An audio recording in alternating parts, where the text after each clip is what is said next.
Hi, thanks for tuning into my YouTube channel today. I've got a Greek New Testament that I don't think has ever been reviewed in English on YouTube.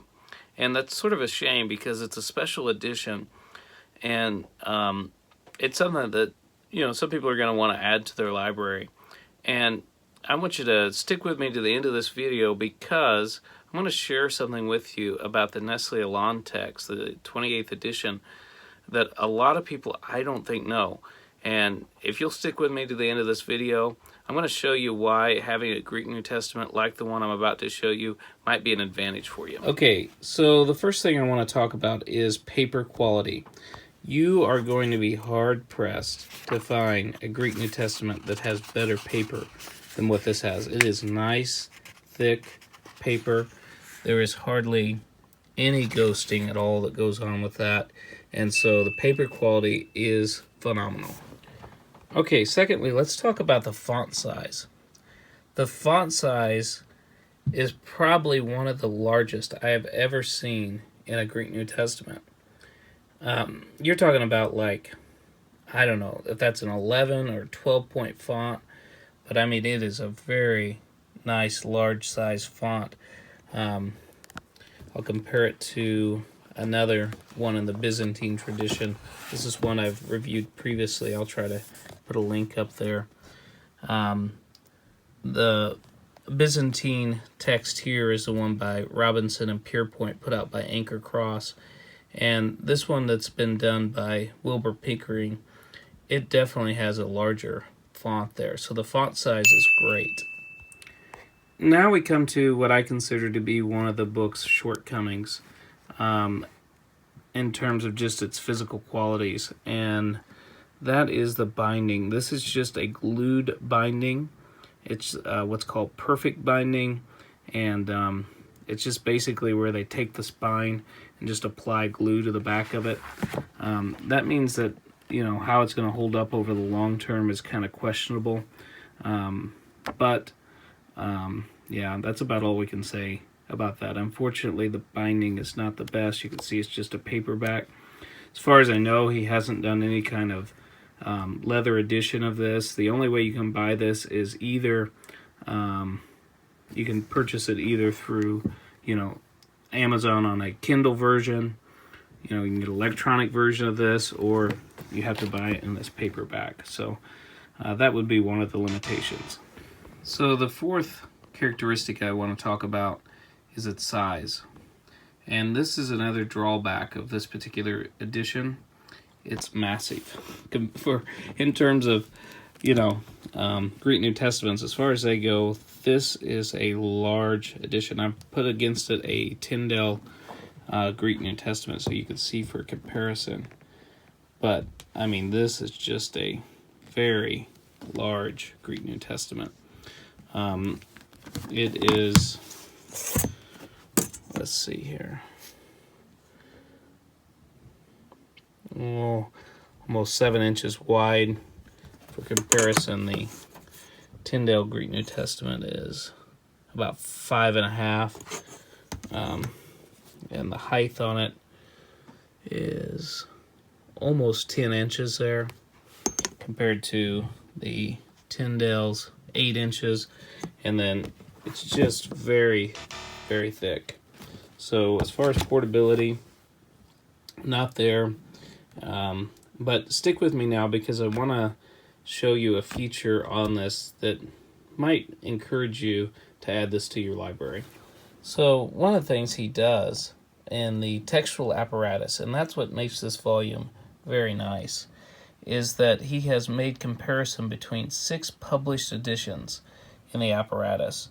And these are particularly interesting if you're involved in the Byzantine Greek text, if you want to know how his text compares to Robinson Pierpoint, the Textus Receptus, and also the major published Nestle Aland UBS, which I think he takes it up to the 27th edition, which there's very little difference between the 27th and the 28th edition.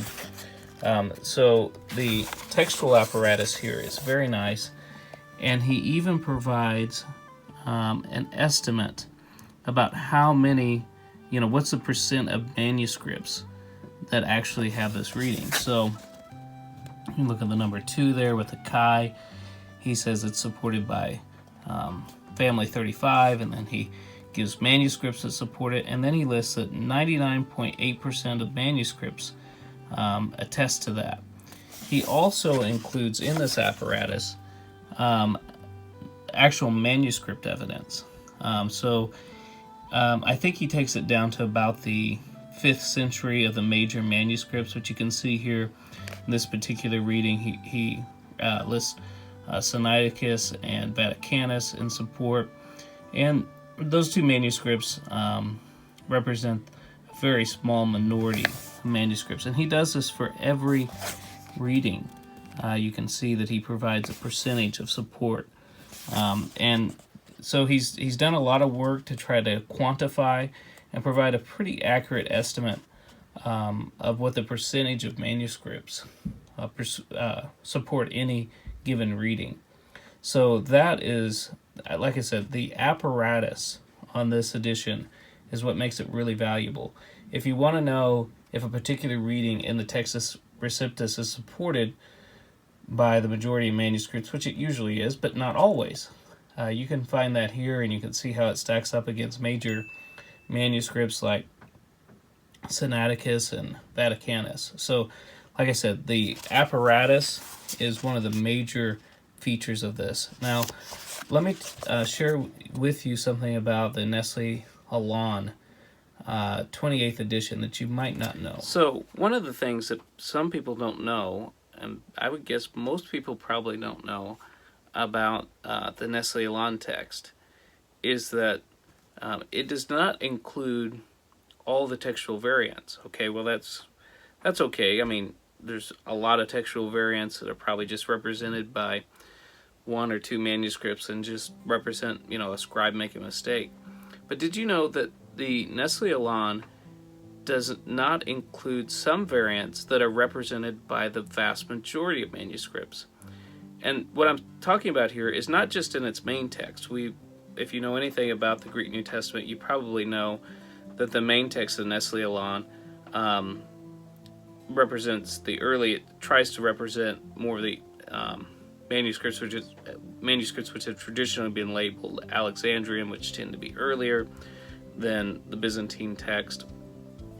But you would expect for an apparatus as thorough as the Nestle Aland to at least include, footnotes, the variants, where the vast majority of manuscripts disagree with their readings.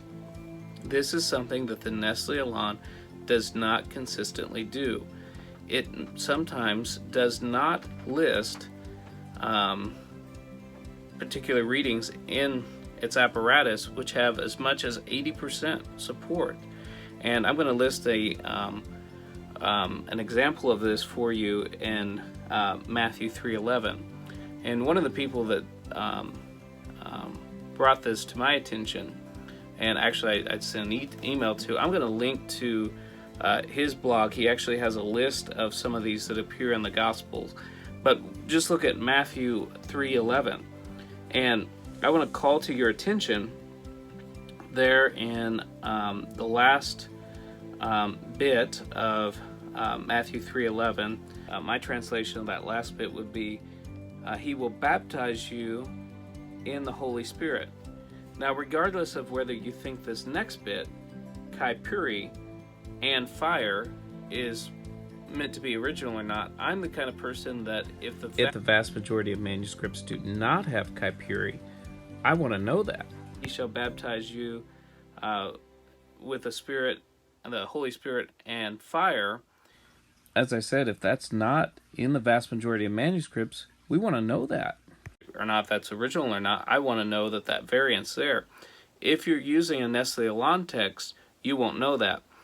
But if you're using a text like this, and I'm not saying this should be your primary reader, but this is something that can give you that information that you wouldn't otherwise have if you're just using a Nestle Aland text. So in some ways, not in every way, but in some ways, the textual apparatus of this volume in some ways, at least for my purposes, even excels that of the Nestle Aland text. So this one is a bit on the extremes. Font size, great. Paper size, great. I'll give those 10 out of 10. Binding, 1 out of 10. Portability, 1 out of 10. And apparatus, I'll say 10 out of 10. Overall, I think the apparatus makes this volume worth getting if you're interested in the Byzantine family of manuscripts. And so I think it's something that's definitely worth your consideration. I appreciate you guys watching today. If you got any questions about this, just put it in the comments section below. And if you're interested in the Greek New Testament, interested in reviews on things like this, go ahead and hit the like button, hit the thumbs up, and also hit the subscribe button, because that lets YouTube algorithm know to promote this video to other people, and I really appreciate your support.